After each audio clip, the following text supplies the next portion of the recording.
tal? Buenas tardes a todas y a todos. Estamos nuevamente en esta última jornada del Congreso Internacional de Derecho del Departamento de Derecho de la Universidad Autónoma de Aguascalientes, pues prácticamente cerrando con un excelente cartel con el doctor David Sánchez Rubio y en unos momentos más con el doctor Alejandro Rosillo Martínez.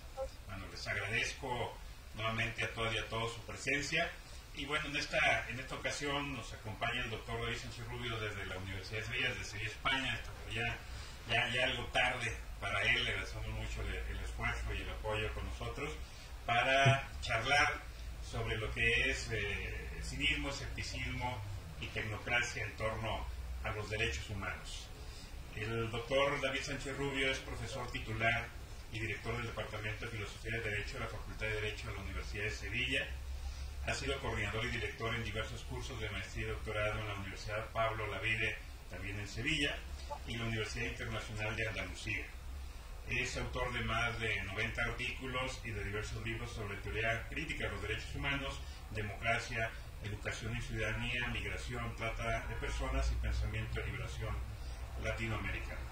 Estimado David, te agradezco como siempre nuevamente tu presencia y esperemos tenerte pronto en forma presencial aquí en Aguascalientes, en México, aquí en la universidad que es tu casa. Adelante, amigo, muchas gracias. Muchísimas gracias, Eloy, aquí desde el planeta Marte, hablando a los terrícolas. Es un placer, Eloy, cuando me invitaste y supe la hora, dudé, pero evidentemente no podía decir no. Tengo un vínculo especial con Aguascalientes, un aprecio y respeto a Eloy Morales, y también ese vínculo viene determinado por mi gran amistad con la familia de Jesús Antonio de la Torre y Chela de Lara. Y la Universidad Autónoma de Aguascalientes siempre me ha tenido una recepción y una acogida muy hospitalaria y muy gentil. La Facultad de Ciencias Sociales y Humanidades y Eloy como director del Departamento de Derecho, pues creo que son elementos importantes para estar a las 11:34 de la noche hablando con ustedes y con mucho gusto. Le decía a Eloy que estaba un poquito cansado, que tenía sueño, pero ya me he espabilado y ahí vamos, con la charla de hoy, que espero sea motivadora y que también pues pueda ser fuente de discusión, diálogo y de intercambio de ideas. Voy a hablar de algunas posiciones que creo que son contrarias o limitadas sobre los derechos humanos y teniendo en cuenta el contexto de la pandemia, del COVID-19. De ahí el cinismo, el escepticismo y la tecnocracia. Son tres discursos sobre los que me voy a centrar, pero me gustaría previamente señalar algunas cosas o algunas ideas para contextualizar e introducir mejor por qué hablar de estas posiciones que normalmente son contrarias de una manera expresa y algunas de una manera más camuflada y limitada a la hora de defender o no defender aquello que denominamos derechos humanos. Si tengo que ser sincero, ni a corto ni a medio plazo preveo un futuro prometedor e ilusionante en relación al reconocimiento y a la garantía de los derechos humanos para toda la humanidad. Es más, creo que la pandemia y lo que ha provocado el COVID-19 está acentuando globalmente los problemas tradicionales que afectan a los derechos humanos. La crisis económica seguirá incrementando la brecha entre ricos y pobres y el capitalismo continuará reconfigurándose en su tendencia suicida de toda la especie humana, y la naturaleza seguirá adelante si no hay ser humano que habite en el planeta. En definitiva, el capitalismo seguirá manteniendo su capacidad letal, depredadora y excluyente.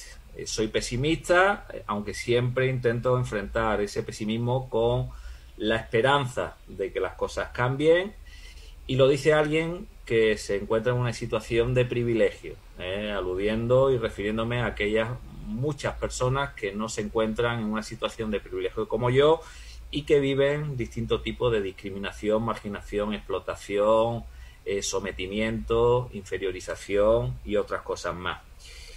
Para ser más preciso y más concreto, con los derechos humanos me voy a situar en dos planos fundamentales. Por un lado, si a nivel planetario antes de la pandemia había muy poca sensibilidad y cultura favorable a reconocer y garantizar derechos humanos, con la pandemia, en el contexto de la globalización, esa ausencia de sensibilidad sigue existiendo. Solo quiero que hagáis la reflexión a cómo la comunidad internacional está enfrentando, y la industria farmacéutica y las megacorporaciones relacionadas con el mundo de las vacunas, pues cómo se está comportando a la hora de si hacer o no hacer accesible de manera universal la posibilidad de que todo el mundo sea vacunado. Yo creo que la insolidaridad y el egoísmo y la lógica del mercado es lo que predomina. Con la llegada del virus, pues pienso que no hay indicios de que esta situación vaya a cambiar. Ese sería un primer plano. El segundo plano lo que quiere señalar es que allí donde hay sensibilidad por derechos humanos y hay gente con buena intención y piensa que los derechos humanos son válidos, donde existe esa sensibilidad se defiende un modo de entender y practicar los derechos humanos que es minimalista, es decir, que es pobre e insuficiente para poder enfrentar la desigualdad y la asimetría estructural que predomina en todas las esferas de lo social y en el contexto de la globalización. Es como si dijéramos que el paradigma jurídico y cultural con el que se practican y se defienden los derechos humanos es exiguo, puntual, azaroso y se basa en una lógica excesivamente estatalista, solo ceñida a sentencias judiciales y a políticas públicas que cada vez más son debilitadas por esa lógica y esa ideología neoliberal. La estructura, dicha esta introducción, de lo que voy a hablar se disecciona y se divide en tres partes. Primero voy a explicar esas tres posiciones que dan título a mi charla o a mi conferencia, como queréis interpretarla. Me voy a detener en esas tres posiciones que existen en torno a los derechos humanos: la cínica, la escéptica o posmoderna y finalmente la tecnocrática o tecnócrata. Y después de exponerla daré unos comunes denominadores en las tres, que coinciden y que tienen cierta afinidad. La segunda parte voy a intentar visualizar algunos de los entornos y de los procesos que en el contexto de la globalización, bajo la ideología neoliberal, presentan obstáculos y oscuridades, entre comillas, expresan los demonios, que imposibilitan una mayor sensibilidad y una mayor cultura teórica y práctica en favor de los derechos humanos y en su garantía, e impiden una mayor práctica y una mejor y real efectividad de los mismos. Subrayaré dentro de este segundo bloque lo que denomino, a través de la expresión de Frank Hinkelamer, el totalitarismo del mercado, apoyado por un autoritarismo, que es el del Estado, y acompañado por dos fundamentalismos: el fundamentalismo, uno religioso y otro populista, que también denomino populoquista. Luego veremos por qué. Y finalmente, cuatro procesos que acompañan este totalitarismo, este autoritarismo y estos dos fundamentalismos, que concretizan esa cultura poco sensible y favorable a los derechos humanos. Finalmente, en función del tiempo que tenga, pues intentaré complementar una propuesta, una alternativa que combina la cultura garantista de los derechos humanos, que es importante, es necesaria, pero es insuficiente porque no permite enfrentar uno de los problemas que creo que es fundamentales de los derechos humanos: la separación entre la teoría y la práctica. El garantismo, desde una premisa monocultural y basada en el monismo jurídico, pues no tiene capacidad de transformar la estructura desigual y asimétrica que el capitalismo establece y consolida en todas las parcelas de nuestra vida.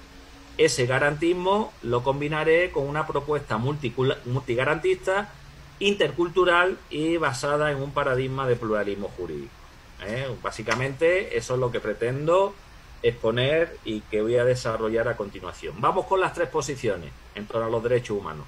La primera posición es la cínica, y normalmente con esta posición utilizo un personaje de Marvel que se llama Thanos, y que muchos de vosotros y de vosotras habéis podido ver en las películas de Avengers, Los Vengadores, con Guerra Infinita, Infinity War y Endgame, juego final. Thanos es un personaje que tiene como propósito y como objetivo aniquilar y eliminar a la mitad de la población de cualquier civilización planetaria del cosmos. En términos humanos, es como si dijéramos que la mitad de los terrestres tienen que desaparecer para que la otra mitad de la humanidad viva en condiciones supuestamente dignas. Bueno, pues esa posición tanopolítica o de polititanos lo que viene a expresar es una actitud cínica que de manera arrogante y prepotente expresa con toda su crueldad que la mitad de la humanidad debe desaparecer. Clasifica la realidad desde el par superior-inferior y bajo los dualismos también añadidos de amigo-enemigo, articulado desde una cultura xenófoba, racista, machista y patriarcalista, que es partidaria del ejercicio de la violencia y el mantenimiento de la desigualdad colonial con respecto a países que no forman parte de su trayectoria o su tradición cultural. Esta filosofía o esta posición o este imaginario se está haciendo más pública hoy en día y se manifiesta sin vergüenza ninguna, sin escrúpulos, no tiene escrúpulos y no tiene vergüenza de defender su lógica excluyente. Es cierto que a lo largo de la historia siempre existieron posiciones excluyentes de determinados seres humanos, de ahí que hayan existido en el pasado pues purgas, guerras, campos de concentración, exterminio, esclavitudes, pero lo preocupante hoy es que el deseo de manifestar odio y rechazo por lo humano, sin excepciones y sin pelo en la lengua, es manifiesto, no aprendiendo las lecciones del pasado, cimentadas en genocidio, y repitiendo esquematismos muy parecidos en ese sentido. Desde un maniqueísmo de lucha entre el bien y el mal, desde posiciones extremistas y fundamentalistas, muy dogmáticas, califican como enemigo, ya sea terrorista, bandido, comunista, bolivariano, etcétera, etcétera, a quien defiende posiciones favorables a derechos humanos para toda la humanidad, independientemente de su afinidad o no con las tradiciones socialistas y comunistas. En ese sentido, el filósofo italiano Gustavo Zagrebelsky se refiere a un nihilismo estructural elevado a la máxima potencia. Está apoyado por una racionalidad económica de ganador-perdedor y también por una religiosidad maniquea, populista y principalmente de derecha, ya que son las que amenazan con más fuerza la toma de poder en los estados. Yo creo que en Europa es manifiesto con los casos de Víctor Orbán, Matteo Salvini en su momento en Italia, Marine Le Pen en Francia, lo que supuso Berlusconi, y en España hoy en día el papel de Vox y Santiago Abascal, y también la herencia que ha dejado Donald Trump en Estados Unidos. Lo que denomino populoquismos, por el dudoso equilibrio mental de casi todos esos líderes, se está convirtiendo en la norma generalizada y no en la excepción, debido a la frustración que la población tiene, la ciudadanía, ante la irresponsabilidad de los políticos tradicionales y ante la perversidad de la lógica económica del capital, con el neoliberalismo como bandera. El cinismo participa de un discurso que defiende que no hay alternativa al capitalismo e intenta expresar la siguiente idea: quien lucha contra la injusticia nunca logrará la justicia porque va a provocar la catástrofe. En el caso particular de América Latina, sois conocedores de que hay un caldo de cultivo histórico que sirve de base a esta visión cínica que se avecina sin escrúpulos. La tradición autoritaria, racista, patriarcal, colonial, incluso ese colonialismo interno del que habla Pablo González Casanova, violenta, punitiva, que es típica de los países latinoamericanos, se extiende por este clima de exclusión no escrupulosa que el capitalismo, con apoyo militar y religioso, ha ido desarrollando de manera más sofisticada, pero ahora, sin tapujos, combina con mecanismos mucho más instintivos, emocionales y desde una lógica expresa y evidente de exclusión.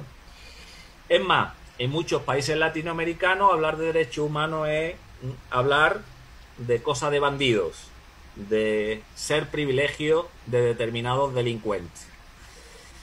La posición escéptica, que es la segunda posmoderna, la asocio con la modernidad líquida de Zygmunt Bauman. También puede hablarse de modernidad gaseosa, siguiendo a Daniel Innerarity, porque los gases son mucho más difusos y más difíciles de canalizar y atrapar y contener frente a la idea líquida del agua.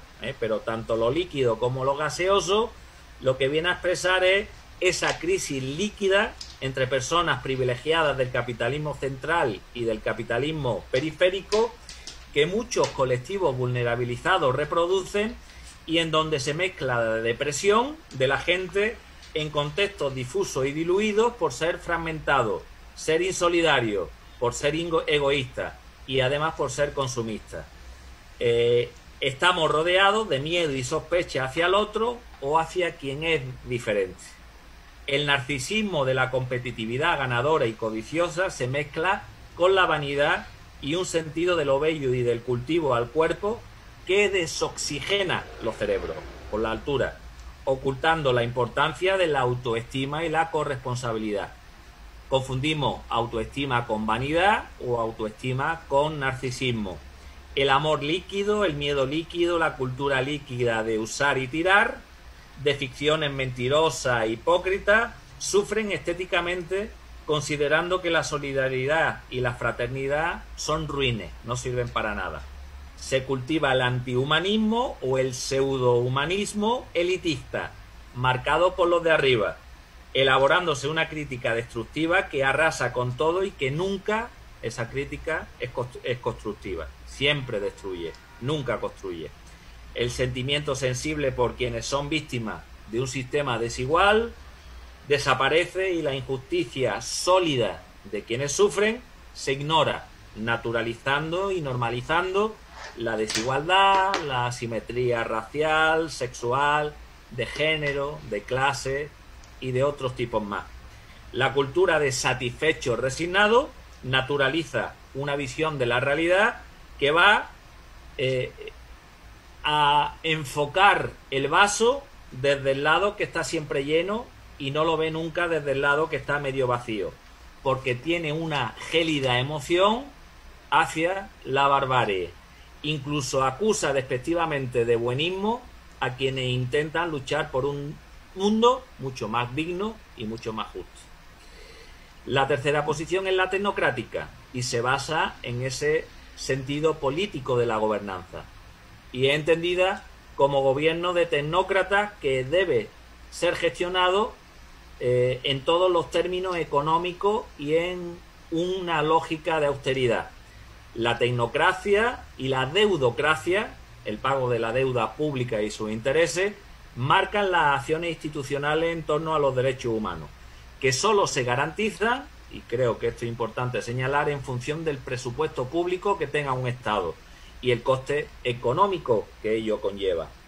Solo podrán ser reconocidos arbitrariamente por una especie de sentimiento caritativo de las burocracias, tanto públicas como privadas, que consideran a los derechos humanos como regalos para quien realmente se lo merece, por criterios puramente de eficiencia, ideológico y de benevolencia.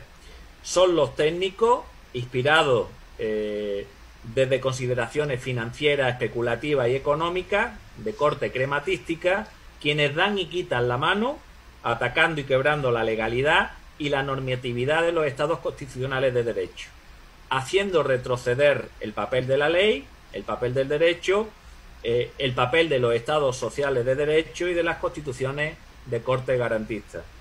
Irónicamente, ese buenismo ético de los ilusos idealistas y utópicos se sustituye por otro buenismo, el empresarial, la bondad de los empresarios y los tecnócratas, que imponen su lógica frente a cualquier propuesta de justicia social.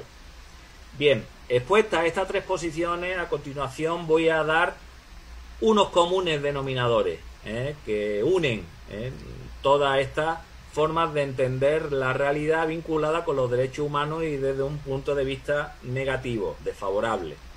La triada, estas tres posiciones, se mueven en un marco y en un contexto similar al expresado por Fredric Jameson, para quien hoy en día es mucho más fácil imaginar el fin del mundo que el fin del capitalismo, porque no hay alternativa posible al mismo, y si la hubiera sería algo absurdo por imposible.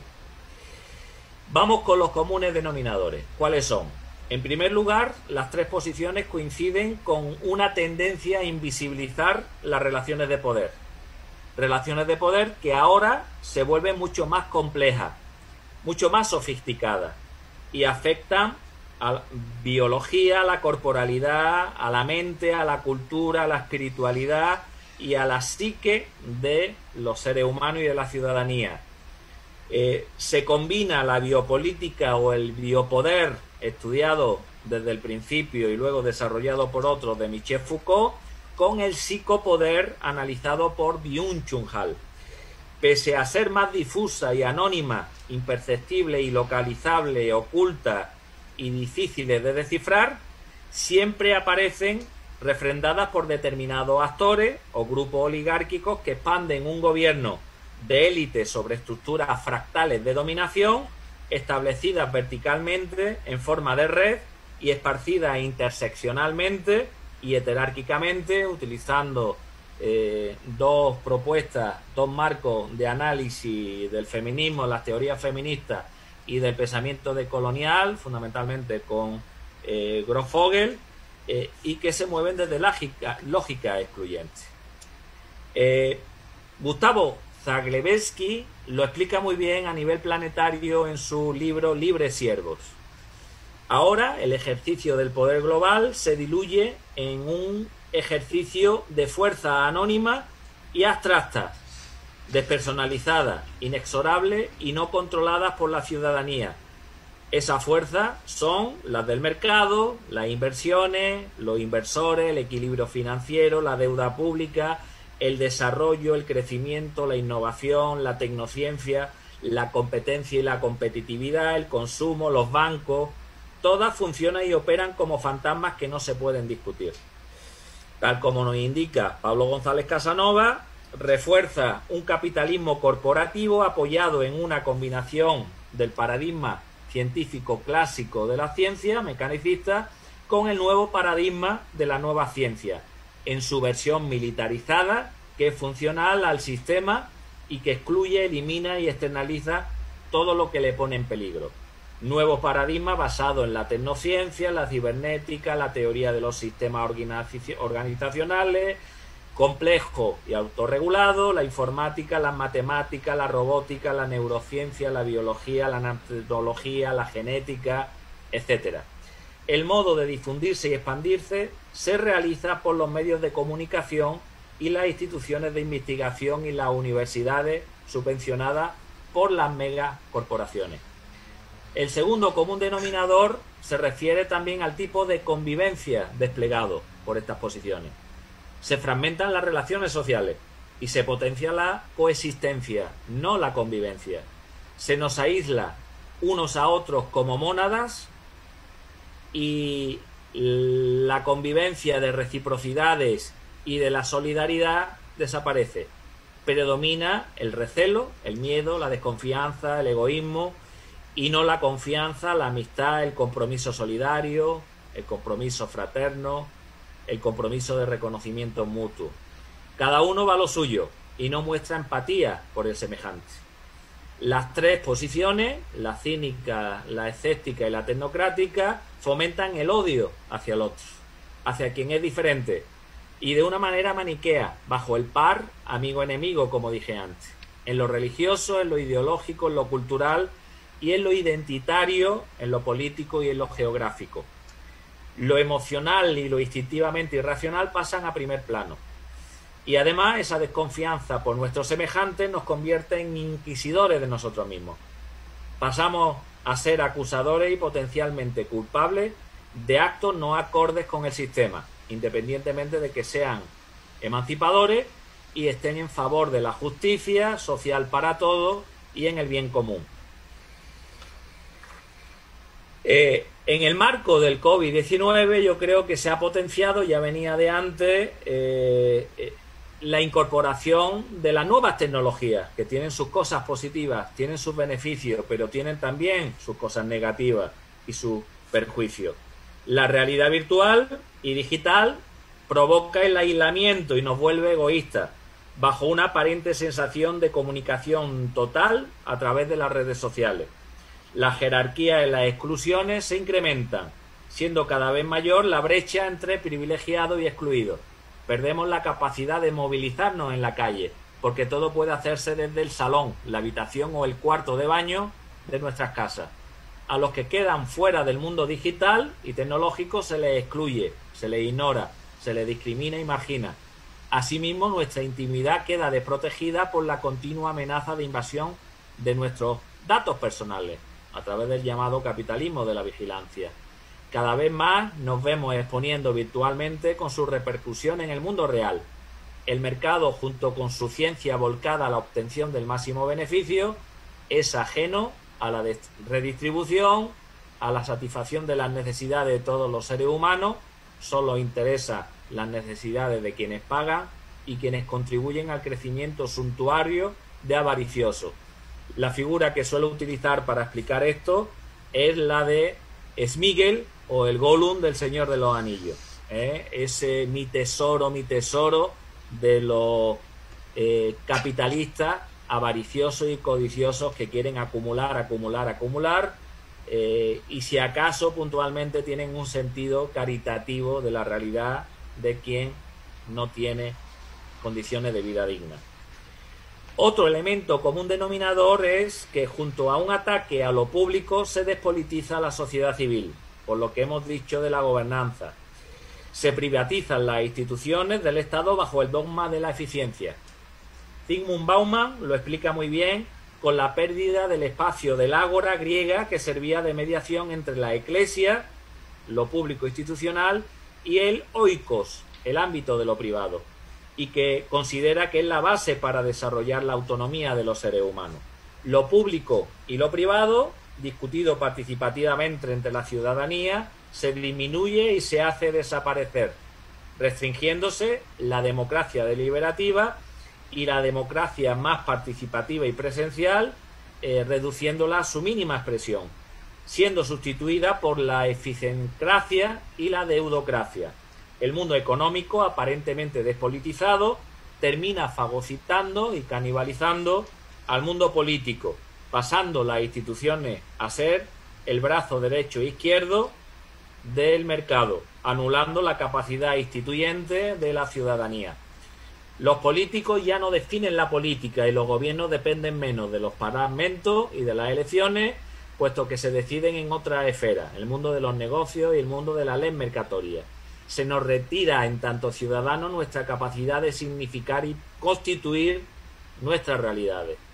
El ágora tradicional se sustituye ahora por el ágora de la sala de estar o el ágora del cuarto de baño.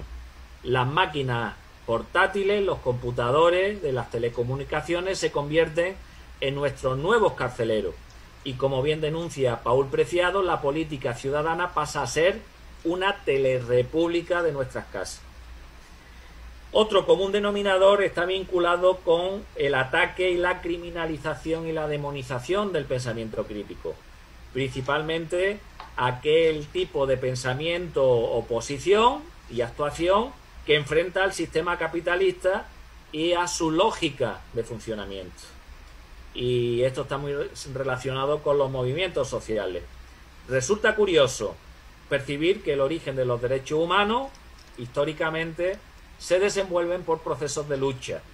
Y en el presente, cuando surgen procesos de lucha para decirnos que somos más que lo que el mercado y el Estado dicen que somos, recreándome un poco en una expresión de Eduardo Galeano, pues se establece una imagen negativa, demoníaca, de aquellos movimientos sociales que son protagonistas de esas demandas y esas reivindicaciones en favor de la libertad, la dignidad y la vida digna de ser vivible.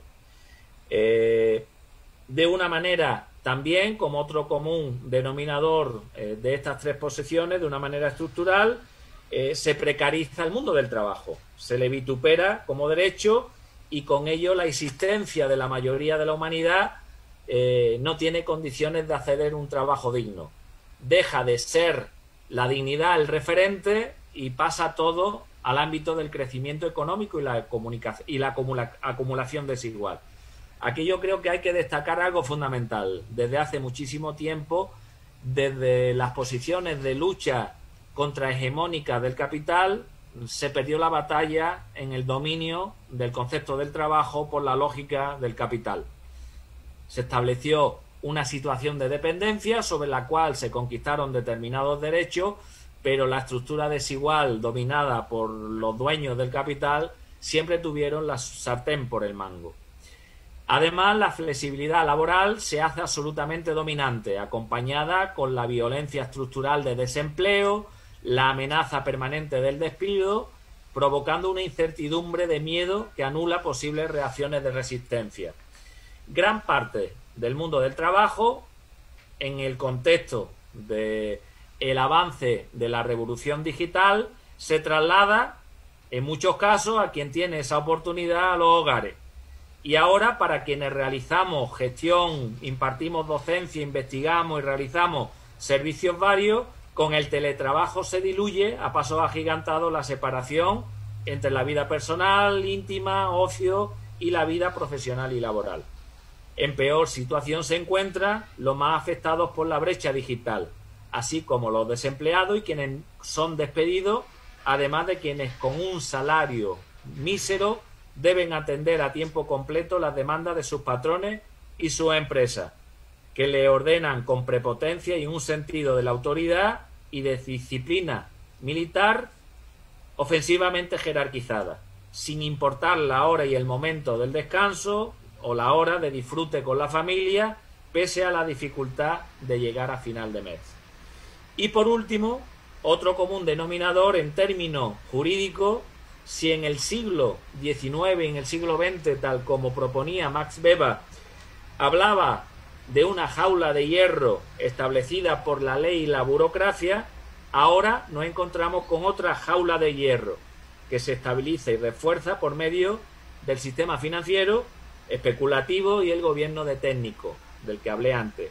Las burocracias privadas propias de las empresas transnacionales, las grandes corporaciones, los organismos internacionales junto con las élites políticas y económicas de los estados del capitalismo central y periférico van marcando el ritmo de una libertad estrangulada, esclavizada, avasallada y sierva.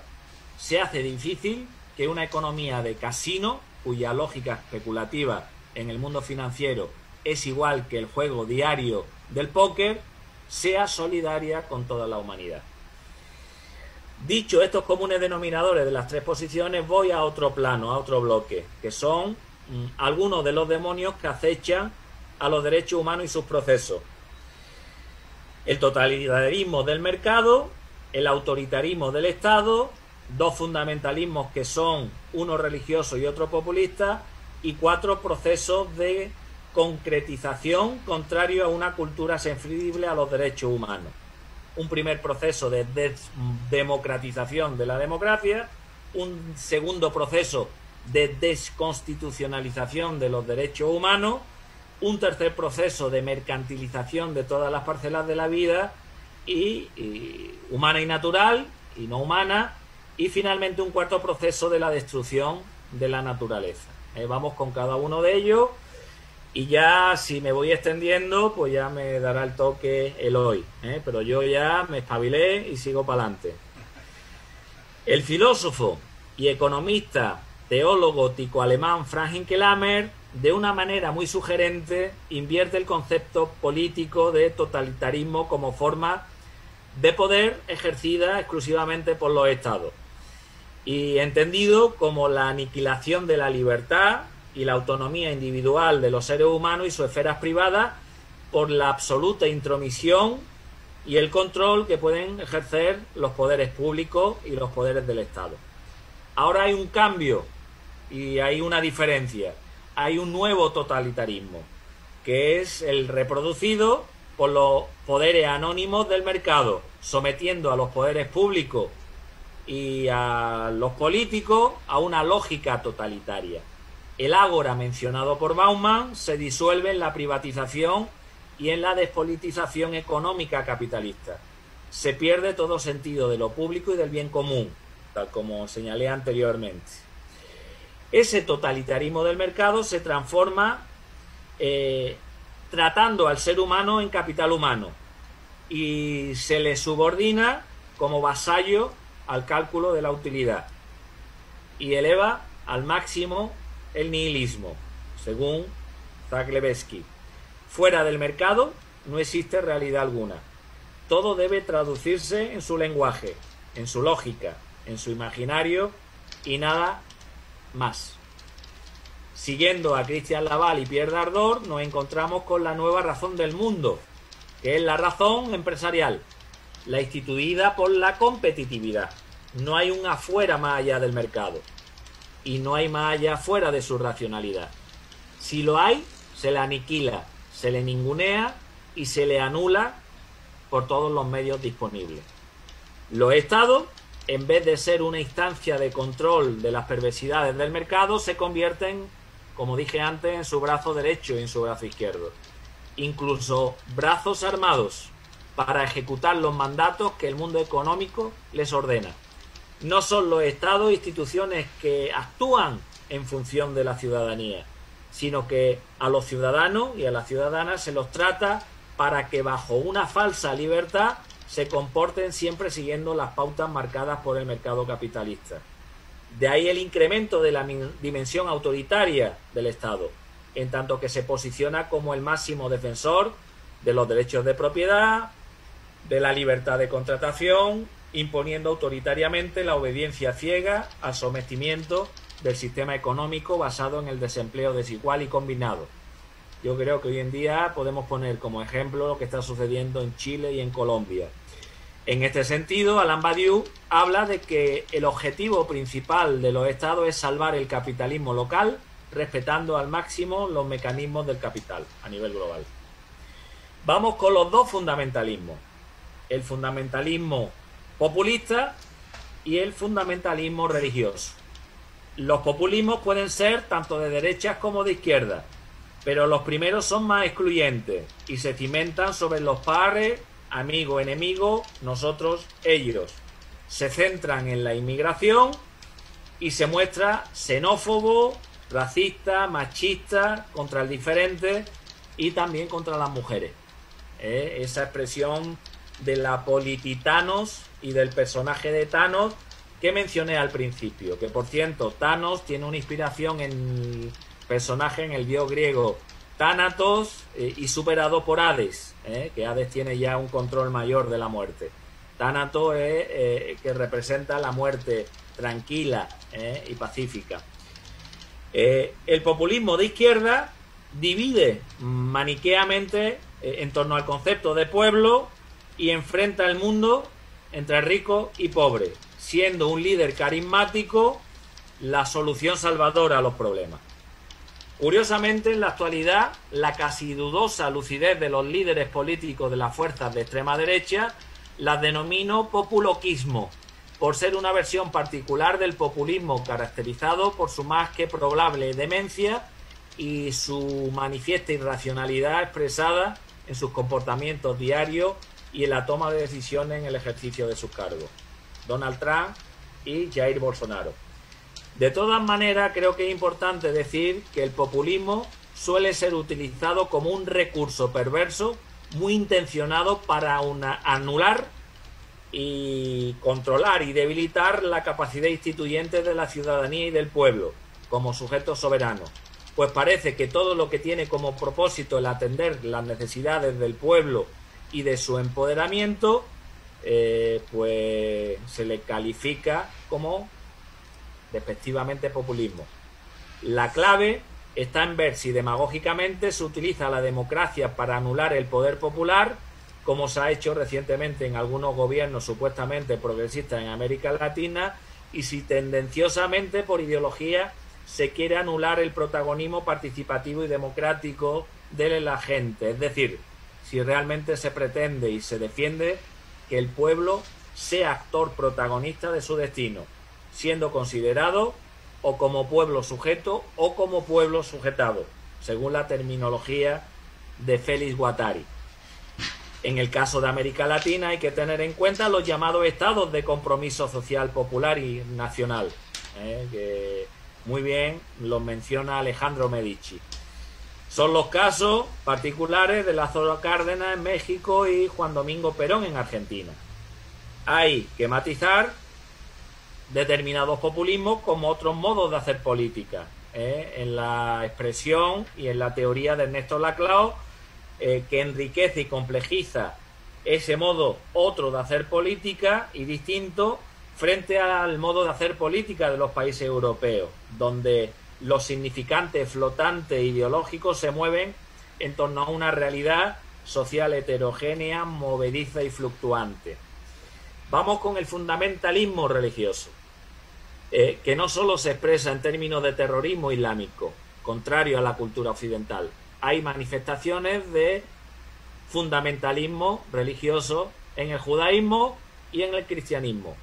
Israel con los sionistas es un ejemplo muy claro, y los evangélicos en contexto de áreas de Centroamérica y Brasil. Sería la expresión espiritual de muchos populismos de derecha que tienen a la fe fetichista en lo trascendente como base para establecer un antiecumenismo contrario a un humanismo realmente universal e inmanente basado en el amor al prójimo, y cuando digo prójimo, referido a todos los seres humanos. Tiene el filtro de ser creyente frente al que no cree. Separa y cega el criterio que establece quien debe ser reconocido como humano y excluye a quien no es reconocido como tal, que es considerado como una amenaza peligrosa que hay que rechazar. El par amigo-enemigo, otra vez, el dualismo creyente-no creyente, nosotros-ellos, se aplican de forma natural y totalmente normalizada. Fomentan estos populismos fundamentalistas religiosos la confrontación frente al diálogo y tienen un modo de entender el poder al estilo de Michel Foucault de poder pastoral, con el que los feligreses deben someterse y obedecer como ovejas, siempre dirigidas por sus pastores. La religión evangélica en Centroamérica y en Brasil, como dije antes, son dos muestras de ello. Vamos con los 4 procesos que creo que fortalecen esta manera pesimista y de poner obstáculos y límites a una cultura maximalista y multigarantista de los derechos humanos. El primer proceso es un proceso de desdemocratización de la democracia, entendida, ojo, como poder real del pueblo y para el pueblo.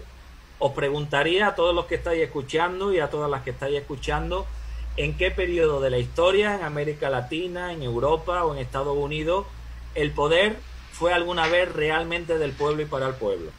Utilizando la tipología de Aristóteles y de Polibio del gobierno de uno, de unos pocos y de muchos, creo que siempre ha habido manifestaciones del gobierno de uno o gobierno de unos pocos, en versión autocrática, en versión oligárquica, en versión poliárquica o plutocrática, etcétera, etcétera. Cada vez son menos los lugares donde la ciudadanía puede tomar decisiones de manera participativa y efectiva. Si anteriormente, durante el periodo de los estados sociales, mitad del siglo XX principalmente, ya había una expresión bastante reducida de la democracia, al asociarse solo a la representación por medio de los partidos políticos y a través del espectáculo de las elecciones y el sufragio universal por medio del voto cada 4 o 5 años, ahora se reduce a un mayor vaciamiento de la presencia ciudadana activa y participativa. ¿Por qué? Pues porque se circunscribe a un área bien delimitada y mínima de corte localista y sin repercusión en ámbitos estratégicos de toma de decisiones, que son más decisivos en el manejo de la política y la economía, y que yo denomino la línea flotante del capitalismo, que creo que es la que realmente hay que atacar.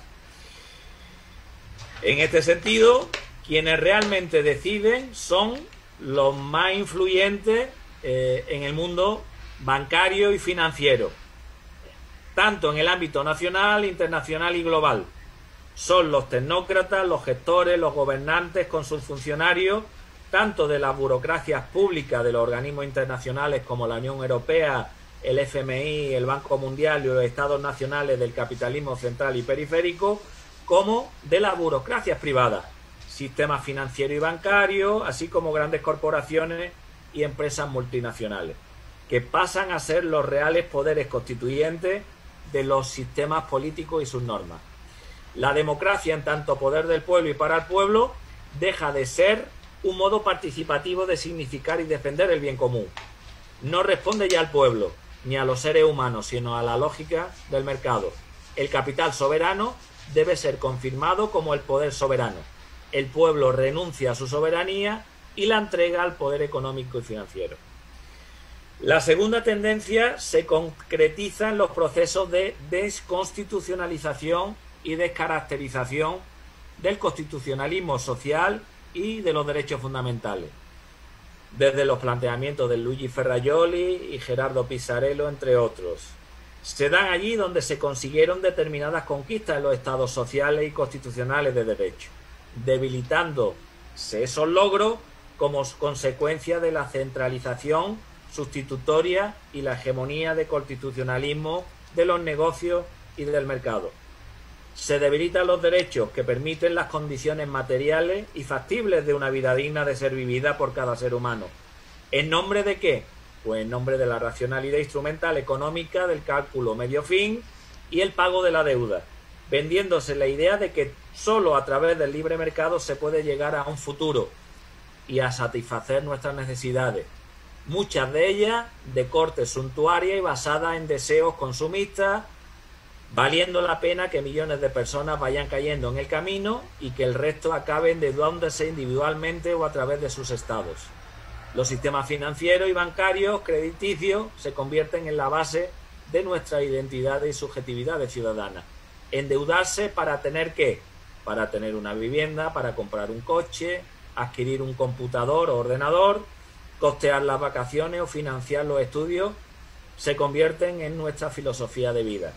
Lo mismo para los estados, que deben someterse a las condiciones de los acreedores. No hay derecho, además, si no hay tarjeta de crédito y no hay dinero. Los estados constitucionales de derecho deben agilizar la valorización del valor de cambio y el flujo del dinero, controlado siempre por los de arriba. Los derechos humanos y cualquier forma de contenido ético se vacían junto a los logros de los estados de bienestar, porque si hay que hablar de derechos son los de las empresas y no los de los seres humanos. La desconstitucionalización de los derechos se ejecuta a través de los procesos desconstituyentes, oligárquicos, acompañados por la desestatalización de lo público, por su enflaquecimiento, su debilitamiento, pasándose a esferas supraestatales, y se desnormativiza las garantías que se conquistaron con respecto a los derechos fundamentales. La tercera tendencia yo creo que es la que engloba todo, y creo que también ya se ha anticipado en muchos sentidos, y es lo que ya Karl Polanyi expresó con el proceso de mercantilización de todas las parcelas de la vida, y que Frank Hinkelamer expresa desde esa lógica de la totalización o el totalitarismo del mercado. En nuestras sociedades, las bases del interior de la vida animal, las bases del interior de la vida y el exterior de la vida vegetal y humana, nuestros genes, nuestro físico, nuestra idea, junto con el mundo del sexo y la satisfacción libidinal, empiezan a ser mercados muy rentables y sin escrúpulos se amplían con la apropiación al ámbito del sector público y del bienestar social, como pueden ser la salud y la educación. Todo el contexto del COVID creo que lo acentúa, debe traducirse en negocio. La naturaleza y la biodiversidad, la cultura, la educación, la salud, el mundo de la sexualidad, como dije antes, las bases de la vida y los códigos genéticos, el aire y el agua. La economía capitalista y su impulso de la obtención del máximo beneficio siempre están buscando nuevos mercados, ya sean por la vía legal o ya sea por la vía ilegal. Usa, desusa y abusa de aquello que denominamos Estado de Derecho y crea un derecho paralelo cuando el Estado constitucional de Derecho no es afín a sus intereses.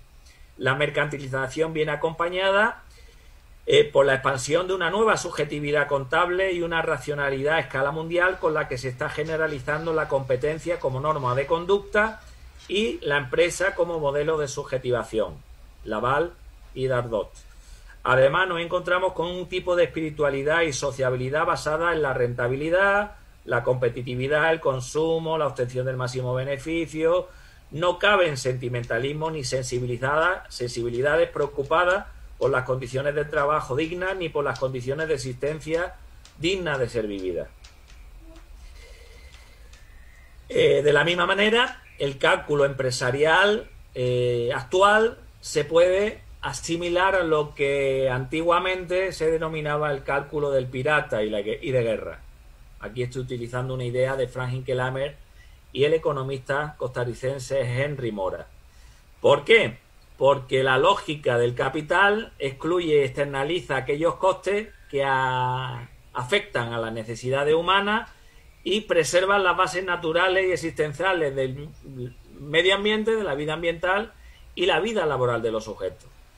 Y se sacrifica y se externaliza siempre que desde la racionalidad instrumental, como hacían los piratas, se permita la obtención del tesoro, la obtención de un precio más barato y la obtención de un mayor crecimiento y una mayor concentración de riqueza. En materia de derechos humanos se manifiesta con la pérdida en todos los ámbitos de la dimensión solidaria, la dimensión fraterna, como referente inspirador de la dignidad. Y no entendido como una esencia axiológica, sino como un marco o un horizonte de apertura y de disfrute de espacios de reconocimiento efectivo entre la gente, de reconocimiento de existencia y de calidades vitales que junto con la convivencia respetuosa con el medio ambiente y la naturaleza debería de ser la norma y no debería de ser la excepción. Los derechos humanos, tal como vimos con la posición tecnocrática, tienen un coste económico y desde él se garantiza o no se garantizan los derechos, ya que depende del gasto público y la capacidad dineraria de los estados, que no debe excederse en su presupuesto porque se reduce en entornos de privatización y de eficiencia y de austeridad. Derechos humanos se deshacen en la esfera económica, financiera, tanto real como virtualmente, en el mundo del trabajo y en la producción, al pasar a ser o descarte o valores serviciales del cambio a favor de la competitividad, la subjetividad depredadora y egoísta empresarial y la propiedad privada codiciosa y destructora de la naturaleza. Esa propiedad de Smigel que siempre quiere todo el tesoro y su anillo y todos los anillos para sí mismo. Y finalmente nos encontramos con el cuarto proceso, que es el proceso de amenaza y destrucción de la naturaleza, junto con la exclusión de la población y la subversión de las relaciones sociales. Nos encontramos con un capitalismo ecocida, destructivo, desigual y explotador de la biodiversidad animal y vegetal por su dogma de crecimiento y de consumo con fines crematísticos. Vamos a la última parte y ya voy concluyendo porque ya me estoy, creo que, alargando demasiado, y es la propuesta. Recordar que al principio decía que existe una sensibilidad por derechos humanos, la poca que existe, que es minimalista, por ser excesivamente estatalista, por ser excesivamente formalista, por tener una concepción postviolatoria de los derechos humanos, pues porque parecen que aparecen y hay que garantizarlo una vez que se violan, y además por tener una dimensión punitiva y sancionadora.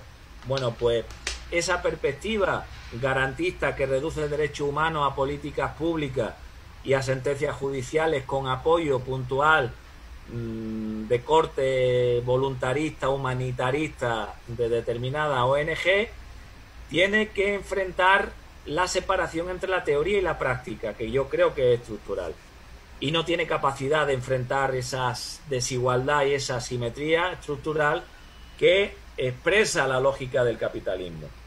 Es como si dijera que el discurso de los derechos humanos desde una perspectiva garantista muchas veces se mueve en un plano de inclusiones en abstracto, pero bajo un territorio, un suelo de exclusiones concretas y particulares.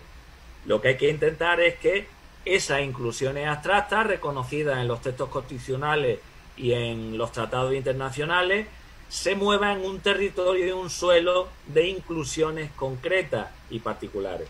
Y ahí viene el complemento multigarantista, en el sentido de que lo que hace efectivo y da contenido al disfrute y goce de los derechos humanos es el modo como articulamos nuestras relaciones humanas.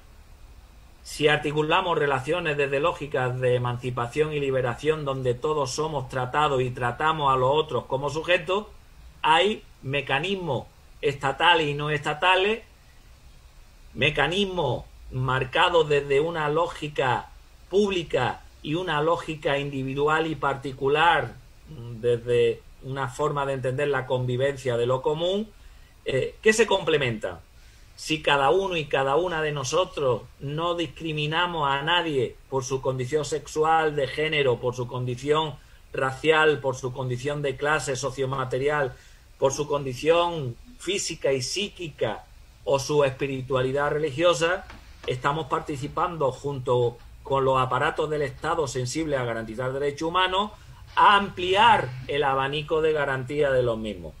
Lo que hay que incorporar es una lógica garantista con una lógica multigarantista basada en la dimensión instituyente, cotidianista de la actuación y de las relaciones que todos y cada uno desarrollamos en nuestros espacios, y todas las culturas, ahí viene el elemento intercultural, tiene esa dimensión de reconocimiento como sujeto a los semejantes.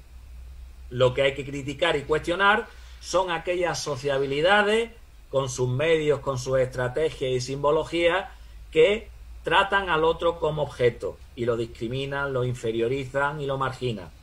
Bueno, pues interculturalmente hay un bagaje de sumar y complementar esas distintas formas de acción, estatales y no estatales, desde un activismo de movimientos sociales y un cotidianismo de la actuación individual de cada uno de nosotros, que permita visibilizar que cuando hablamos de derechos humanos tiene que ser a tiempo completo y en todo lugar.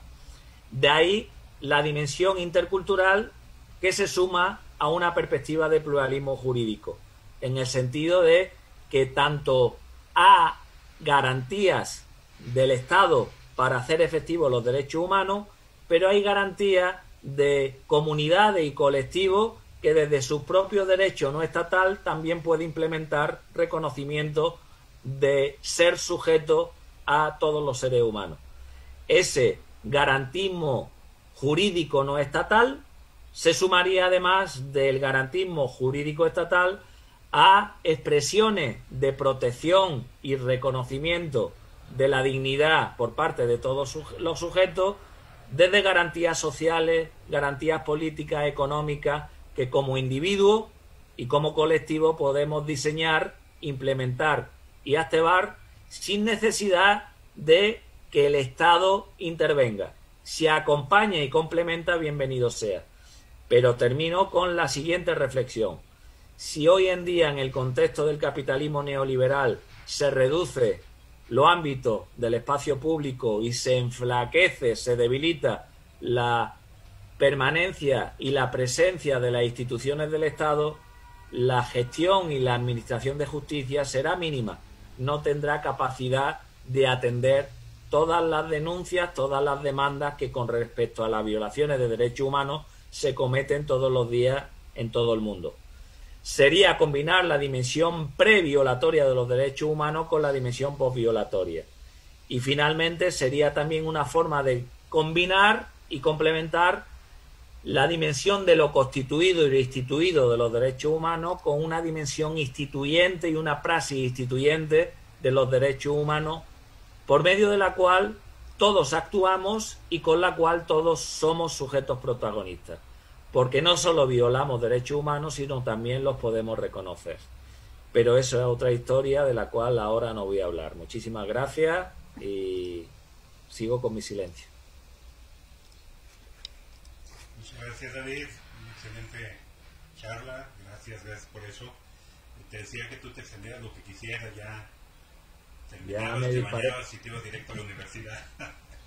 Tenemos, bueno, hay muchos comentarios, muchas felicitaciones, agradecimientos ahí para ti por tu charla. Hay dos preguntas y un comentario que tipo pregunta. ¿Te voy a anotar? Si quieres vamos de una en una. Ahí voy con la primera. Tú manda. Dice, es de Mari Paz, es una de nuestras seguidoras constantes también. Entonces, ¿qué panorama sobre respeto a derechos humanos existe a corto plazo? Un chasquido de Thanos que elimine la mitad de los derechos que sí se cumplen y solo deje los que no se cumplen.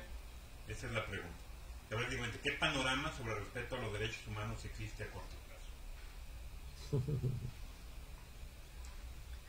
Bien, de broma digo que desde el ámbito y del contexto de la cultura occidental, si hay algo que nos caracteriza es que somos bipolares, es la bipolaridad con respecto al reconocimiento no de los derechos humanos. Los modulamos en función de quién, cuándo y cómo.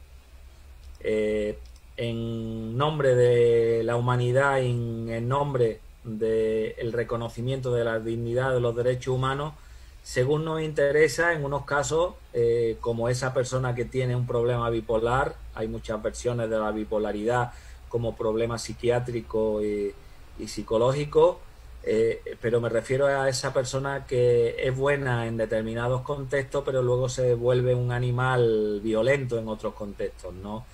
Pues creo que a corto plazo va a ser igual esa bipolaridad. Es decir, si no somos conscientes de enfrentarla y de buscar una mejor coherencia para que la teoría y la práctica no estén separadas, porque se nos llena la boca cuando hablamos de derechos humanos en teoría, pero nos escondemos bipolarmente, agresivamente, incluso desde una lógica de fobia hacia el otro o hacia la otra, que en lo cotidiano se manifiesta de muchas maneras.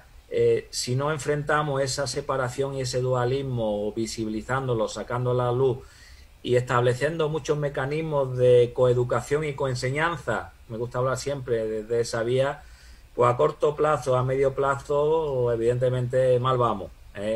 Eso no quiere decir que haya espacios y haya lugares donde sí se reconozca y sí se tenga una cultura efectiva y garantista y sensible a los derechos humanos, entendido como procesos de lucha, pero también como goce y disfrute.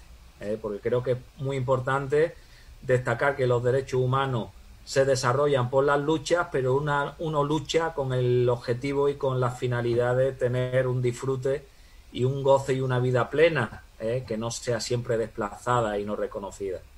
Creo que es importante visibilizar la falta de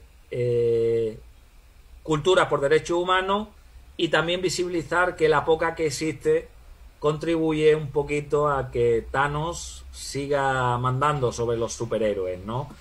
De broma, como contraparte, digo que los garantistas, en muchos sentidos, cuando reducen solo la garantía de los derechos humanos a los aparatos del Estado, insisto, creo que es una posición muy importante y fundamentalmente para los operadores jurídicos es necesaria, pero es insuficiente, porque a veces parece que reflejan al superhéroe que en nombre del derecho y la justicia defiende de una manera paternalista a la ciudadanía, en el sentido provocador y como contraparte de que todos tenemos que ser superhéroes, no en el sentido arrogante, vanizoso, narcisista, la defensa de nuestros derechos de una manera fraternal y cooperativa. Por eso se trata de sumar, de complementar, pero no de destruir y de desplazar. Garantismo y multigarantismo pueden ir de la mano. Gracias, David. pregunta. Sí, gracias, Maripaz. Y gracias a todos los que están escuchando. No sé. Sí, tenemos bastantes personas desde hace un buen rato. Dice Aram, ¿cómo puede aplicarse esta omisión de aplicar, proteger y cumplir con los derechos humanos en situaciones como las actuales en Colombia, Palestina e Israel? ¿Cómo garantizar y exigir el respeto y cumplimiento de los derechos humanos en estos países? Sí, Aran, muchas gracias. Hablar es muy fácil, y también muchas veces los contextos modulan y cambian las cosas. Yo puedo hablar de derechos humanos en Israel y me pegan un tiro, un bombazo, y más si soy defensor, en este caso, de los palestinos, ¿no? Hay contextos donde la violencia es tan grande que es muy difícil sensibilizar, pese que hay mucha gente que desde hace mucho tiempo lo intenta y consigue determinados logros, ¿no? Fundamentalmente, creo que si el capitalismo es como una especie de monstruo pluricéfalo, como no ataquemos todas las cabezas, no conseguimos que ejemplos como los de Colombia, Israel con Palestina y otros sitios más, pues no puedan ser confrontados de una manera mucho más estructural y mucho más contundente. Si solo nos fijamos en determinadas parcelas o en una sola de las cabezas de ese monstruo pluricéfalo, pues los logros van a ser mínimos, minimalistas, e incluso la sensación de impotencia va a ser grande. A ello se añade el intentar salir de esa espiral de violencia y de confrontación en la que muchos actores, tanto en el contexto colombiano como en el contexto israelí y palestino, se encuentran. Si todo se entiende en términos de un ring donde la gente boxea, pues no se va a lograr absolutamente nada. Y si además la comunidad internacional se va a mover por intereses geoestratégicos, que es la hipocresía, y ahí hablo en términos cínicos en la tradición griega, que es positiva, no es el cinismo que he hablado ahora. Si tengo que hablar en términos de Diógenes, Antístenes, Crate o Hiparquia, lo que diría es que hay que desnudar al rey, y que cuando hablamos de estados constitucionales de derecho tenemos que buscar el máximo de transparencia, denunciando lo que se denominan los servicios secretos, y esa forma maquiavélica en el Maquiavelo de El Príncipe, no el Maquiavelo republicano de la historia florentina y de los discursos de la última década de Tito Livio. Lo que hay que, en cierta forma, es denunciar esa forma maquiavélica de justificar el fin utilizando todos los medios posibles. Frank Hinkelamer lo explica muy bien con la inversión ideológica de los derechos humanos. Si vamos a defender los derechos humanos vulnerando derechos humanos, que es el discurso de Israel, el discurso de muchos actores en Colombia, pues vamos a reproducir esa espiral de violencia y vamos a blanquear la sangre roja que se derrama, dando buenas razones para matar. Si los judíos y la tradición judía y hebrea tienen una máxima y un mandato de no matarás, por favor que no den buenas razones para matar defendiendo el no matarás.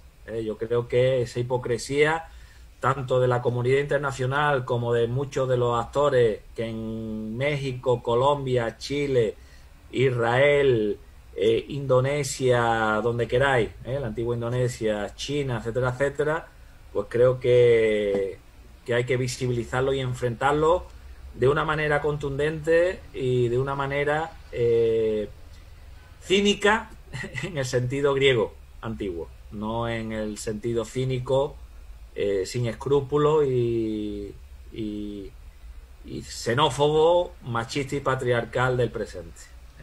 Es difícil, yo no tengo una solución, por eso digo que hablar es fácil. Yo no tengo una solución, pero sí desde mi contexto voy a intentar enfrentar una cultura de violencia y una cultura de dar buenas razones para matar. Si estuviera en Palestina sufriendo el bombardeo de los israelíes, a lo mejor mi discurso cambiaría. Gracias. La hay un comentario, no sé si tú quieres hacer un comentario sobre el comentario, y luego tenemos una última pregunta un poco extensa. Es el comentario de Marco Aurelio, tal cual lo voy a leer. El panorama es asqueroso, dado que mientras las democracias occidentales se deshacen y polarizan gracias a los posmodernos radicalistas, tanto de derecha como de izquierda, China doblega naciones con su poder económico y militar, además de financiar dictaduras como la venezolana y la turkmena. Sí, bien, aquí voy a ser también muy claro, ¿no? Dentro de la hipocresía y bipolaridad, y dentro de esa lógica de dar buenas razones para matar, que creo que aparece en todo tipo de ideología, de izquierda, de derecha, de arriba y de abajo, lo que estoy en contra es de las políticas de doble rasero, es decir, aquellas que defienden perversidades y regímenes dictatoriales porque son afines a la ideología, y demonizan y criminalizan o supervisibilizan aquellos regímenes que no son afines a su propia ideología. Cuando hablemos de Venezuela, por favor, comparemos Venezuela con los países del área y no con los países europeos. Comparemos Venezuela con lo que sucede en Honduras, en Guatemala, en Haití, que son países capitalistas. Hay que denunciar las perversidades que haga el gobierno de Venezuela, pero simultáneamente denunciar las perversidades que cometen los gobernantes de estados como el de Honduras, Guatemala, El Salvador, lo que queráis, Haití, Colombia, etcétera, etcétera. Aquí muchas veces se trae a Venezuela, yo no entiendo por qué, porque muchos de los podemitas, como se les llama, mucha de la gente de Podemos que fue a Venezuela y América Latina fue a sacar dinero, no a que le enseñaran cosas de América Latina, sino que fueron a enseñar desde ese modo occidentalocéntrico y eurocéntrico que desde aquí siempre intentamos transmitir. No fueron a aprender allá. Y China me parece una perversión, pero hablemos claro, es capitalista. Que el gobierno es comunista, partido, de dictadura de partido, bueno, pues una versión del comunismo. Por favor, cuando hablemos del comunismo, leamos la historia, y como mínimo siempre pido a la gente que lea a Karl Marx, porque todo el mundo critica a Marx sin haberse leído ni un puñetero ensayo. Es cierto, tienes toda la razón, principalmente esa parte. Hay otra pregunta, ya prácticamente la última, porque hay otra donde preguntan si hay algunos textos tuyos para profundizar más. Ahorita vamos a ese tema, que hay bastantes de David y ya les dirá cuáles. La pregunta de Harry Seldon dice: asumiendo que la tensión entre el respeto y la violación de los derechos humanos se da no solo en plano vertical, gobierno o factores de poder económico frente a sociedad o individuo, sino incluso en planos horizontales, es decir, entre los propios pares de la sociedad. Sí. Viene la pregunta: ¿estaríamos ya frente a un nuevo paradigma que redefine el nuevo rol que debe asumir el individuo sobre temas de derechos humanos? Es decir, aunque el ágora se difumine, la necesitamos para construir el andamiaje necesario para el respeto de los derechos humanos y la construcción del andamiaje necesario que lo garantice. Son las redes sociales, las tecnologías de la comunicación, la nueva arma de liberación para el oprimido. Bastante ha leído, Ari. Qué bueno. Adelante. Muchísimas gracias, Ari. A ver, yo creo que la realidad virtual es necesaria, pero no tiene que ser el centro, porque somos seres corporales. Respiramos, tenemos sociomaterialidad, olemos, acariciamos, besamos. Si las redes sociales se basan en una sociabilidad sociomaterial directa corporal, te diría que sí. El problema es cuando la virtualidad sustituye a la realidad material. Y cuando hablas de verticalidad y horizontalidad, la horizontalidad entre seres humanos se basa en verticalidades también. Es decir, hay una cultura patriarcal. Bartolomé Clavero, hoy como estuvo en Sevilla, conoce quién es, catedrático ya jubilado de Historia del Derecho en la Facultad de Derecho de la Universidad de Sevilla, habla de los poderes innominados. En lo cotidiano funcionan los poderes innominados, puede ser el poder propietario, el poder del padre de familia, el poder colonial, colonizador de la lógica del mercado, el poder de la iglesia. De eso hablaba John Locke, pero aquí no se visibiliza, ¿no? Porque no interesa. Esos poderes innominados generan verticalidades en nuestras horizontalidades. El cambio de paradigma va desde ese punto sociomaterial. Es decir, es un giro copernicano de decir que el contenido de los derechos humanos no es la teoría y lo que dice la norma, o no es lo que dice una sentencia de un tribunal constitucional o una corte internacional o una corte superior de justicia. Eso tiene que ser el acompañamiento de ¿qué? Del contenido que dan las prácticas. Es la práctica real de lo que se realiza relacionalmente y en las tramas sociales, lo que da el contenido de si aquello que llamamos derechos humanos realmente son derechos humanos.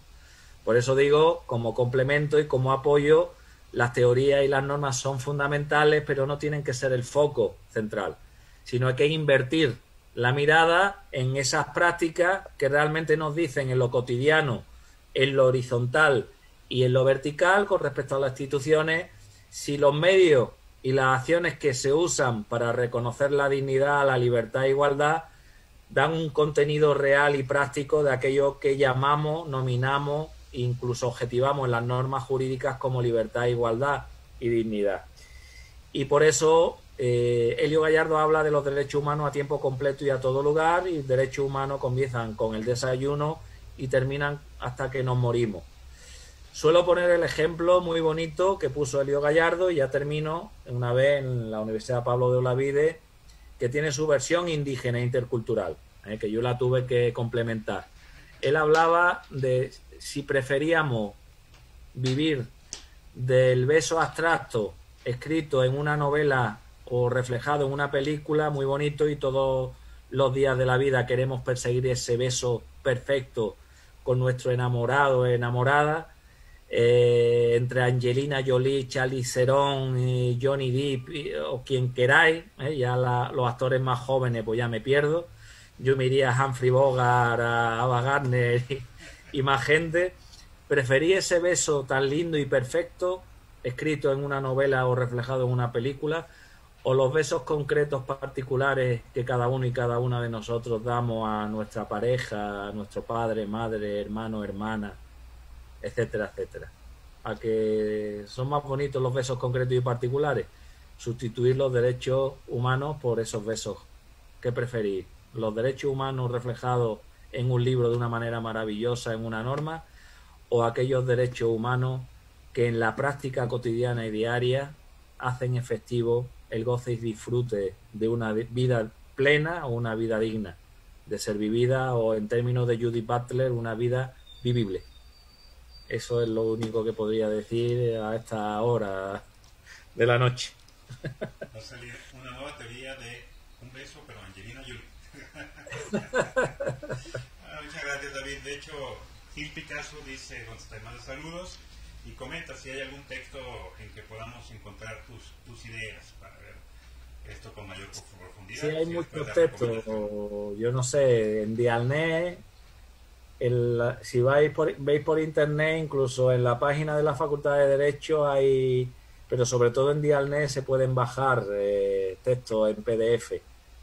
Y yo qué sé, hay varios libros. Yo soy muy torpe en autopromocionarme. Hay obras por internet, por el mundo de las redes, y en biblioteca, en la Universidad de Aguascalientes yo he dejado algunos, en San Luis Potosí también, o si hay alguien que me quiera pedir particularmente, pues sin problema, el correo electrónico está público en la página de la Facultad de Derecho de la Universidad de Sevilla. Lo digo si queréis, de Sánchez, sin Z, andaluz total, la Z se la comieron, de David Sánchez @us.es. Sí, digo, como dice David, hay varios libros de su autoría aquí en la biblioteca de la Universidad Autónoma de Aguascalientes, y también pueden acercarse con el doctor Jesús Antonio La Torre Rangel, también catedrático de esta universidad. Tiene no lo quería comprometer. David le han publicado también varios textos en el Fondo de Cultura Crítica de la Universidad Autónoma de San Luis Potosí, que dirige el doctor Alejandro Rosillo, que en un rato más estará con nosotros. Y aquí, digo, con el doctor de la Torre o en el mismo departamento de Derecho tenemos algunos textos del doctor David también, por si quieren acercarse. Y obviamente ya les dio su correo electrónico, por también si lo quieren contactar directamente. Estimado David, pues antes de cerrar, pues extenderte un reconocimiento a través del Centro de Ciencias Sociales y Humanidades de la Universidad Autónoma de Aguascalientes y este Departamento de Derecho, por haber estado con nosotros y haber impartido tu conferencia Cinismo, Escepticismo y Tecnocracia en torno a los derechos humanos a estas altas horas de la noche. Ya para David ya va a ser la 1 de la mañana, y vean que el esfuerzo que está haciendo con nosotros, lo cual le reconocemos y le agradecemos. Bueno, tú tienes parte de culpa. yo sé, por eso, ahora que se normalice esto y que andes por acá en Aguascalientes, vamos a hacer un buen pago por ese esfuerzo, que agradecemos mucho. Tranquilo, unos tequilas estarían bien, y un gustazo. Eloy, te agradezco y para mí ha sido un honor. Sinceramente. Yo sé, te agradezco mucho. Muchas gracias también a todas y a todos ustedes que nos estuvieron acompañando. En breves 5 minutos estamos reiniciando la transmisión para la última conferencia con el doctor Alejandro Rosillo. Entonces no se despeguen, en un ratito más nos vemos. Muchas gracias. No sé si había escuchado, a ver si puedo. Seguro sí. Gracias.